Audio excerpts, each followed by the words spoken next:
মাইয়া যায় তাহলে তোমরা ওই লাইনটাকে ফেলাইয়া দাও।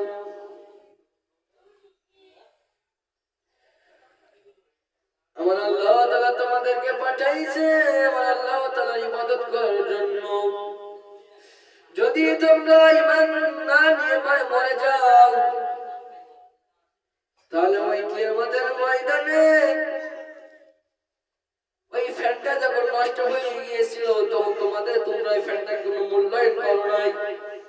আর যদি তোমরা ঈমান না ছাড়া মরে যাও ওই কিয়ামতের ময়দানে আমার আল্লাহ তাআলা তোমাদেরকে কোনো মূল্যায়ন করবে না।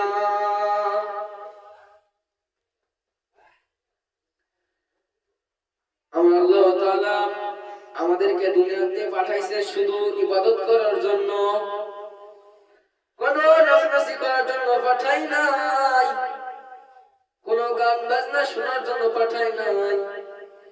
আমার আল্লাহ তাআলা কোরআনে বলেছেন ওয়ামা খালাকুতুল জিন্না ওয়াল ইনসা ইল্লা লিয়াবুদুন।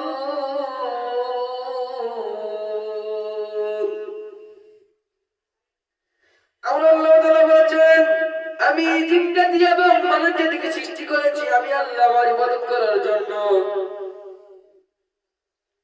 যেই ব্যক্তি আল্লাহর কোন ইবাদত করবে না, যদি ঈমান না ছাড়া মরে যাও তাহলে তোমাদের জাহান্নামে যেতে হইবে। ও আমার প্রিয় ভাই, একটুখানি চিন্তা করে দেখো, আমরা যে গল্প করি নামাজের সময় এই গল্পটা কালকেও করতে পারবো। এই যখন আজান দেবে ওই নামাজটা না পড়লে ওই নামাজটা কালকেও পাবো, কিন্তু ওই দিনটা আর কালকে পাইব না। তাই ভাই আমি বলছি, বারবার বলছি, নামাজের দিকে ফিরে আসো।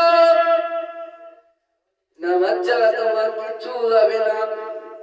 আমার আল্লাহ তাআলা ওই কিয়ামতের ময়দানে সর্বপ্রথম আপনার নামাজের হিসাব চাইবে, শুধু নামাজের হিসাব চাইবে। তাই ভাই আমরা দুনিয়াতে বেঁচে থাকতে আল্লাহর পথে ফিরে আসো।